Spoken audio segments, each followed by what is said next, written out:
Hello guys, another day, another unboxing tayo ng isang tools to na pinadala sa atin. Re-review natin. Pero ito kasi guys, dati ginagamit ko na to since 2022. Ito, ginagamit natin ito. Kapag nasa tayo, sinayara ko sa pabili. Ito, may tingnan natin.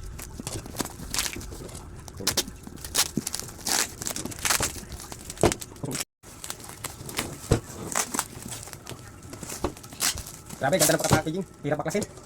Hindi tayo yun guys, sa fabrication natin, mapansin nyo kung plywood at mga construction materials natin yan sa likod. So, kasi naghirap tayo ngayon eh. Naghirap tayo ngayon sa fabrication.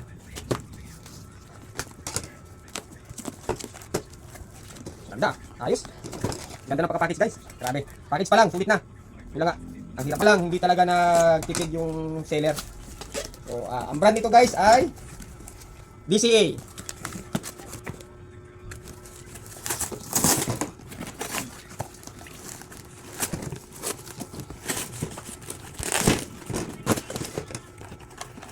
Ito guys, sa kasama. Oh, meron pang sombrero.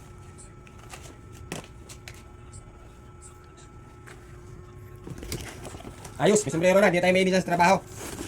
Ito. Ito guys, maganda to gamitin pansiling. So, mapansin nyo, meron siya mga guide. Tapos, ito guys, pansin nyo to guys, kung anong purpose nito. Ito yan. Pag may mga belt kayo, yan. So, pwede tayo magtrabaho sa panagkikisame.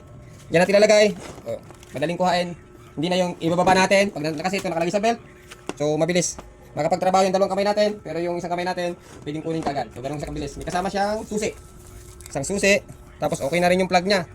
So, maganda na yung plug niya. Ayos na, hindi bilog. Post mo. Guys, ito, 230 watts. Tapos, ang ampere niya, 6 ampere. Tapos, 2,000. 3,000. Malabo yung mata ko guys. Sorry, pasensya na kayo. So, 3,800 per minute yung torque niya. So, ito guys, ito. Ang kagandahan dito guys, pag gagamitin yung drill na to, may guide to. Para ito yung depende yung lalim. Nakalagay yung drill bit natin dito. Tapos, ito yung guide niya guys, makukontrol nyo yung lalim. So, may adjustable naman to guys. Kung ano yung gusto nyo baon ng drill bit. So, dito yung, ito yung kanyo. Once na dumikit at pag ganun guys, yan. Yan. So, hanggang dyan lang yung baon niya. So, itong kagandahan nito. Additional siya. So, sa testing nito guys, abangan nyo. Testing natin to. Tapos sa ibang brand, i-compare din natin kung ano yung ito, ability nito. Testing natin.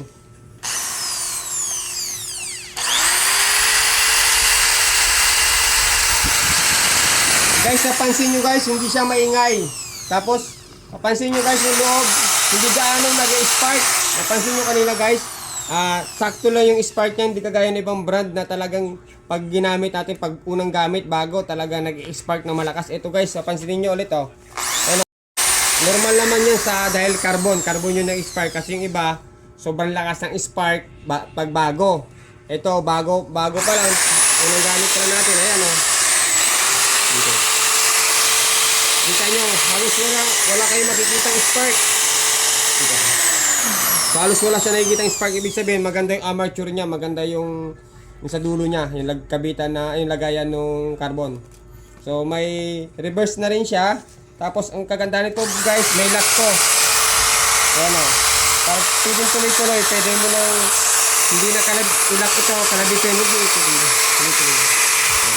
Parang pwede siya tuloy-tuloy, para makapagtrabaho tayo. Tapos, pagkatanggalin natin guys, pindutin lang natin to, yan. Tapos, i-lock lang ulit natin. Kung natanggalin natin yung lock niya, pindutin lang ito. Yan. So, maganda to guys gamitin sa pag nagsisiling tayo. Ito maganda namin kalalaki na ginagamit, pansiling talaga ito. Mas advice ko to sa mga nagsisiling. Lalo sa mga overhead na trabaho. Kasi magaan siya. Napakagaan. Maliit lang pero small but terrible na kung tawagin. Gumamit ako dati nito, talagang sulit naman. So ngayon, testingan natin to sa sunod na vlog natin. Tingnan nyo kung talagang iinit to. Subukan natin kung mag-overheat siya. Talaga itatry natin kung matibay talaga siya. Kasi yung mga nauna kong ganito guys, matibay naman. So tingnan natin to, itong mga bagong labas na ganito na DCA. Tatry natin. So yun lang guys. Abangan nyo ang next vlog natin about dito kung talagang quality siya. So iti-testing natin. So yun lang guys. Pakishare na lang. Sa nga pala guys, ipamimigay natin to. Itong DCA na to, sa kayo ibang mga DCA na darating, ipamimigay natin tong ganitong tools sa lahat ng ating followers. Basta't nakapalo ka sa page, sa TikTok at sa YouTube. So, yun lang guys. Salamat!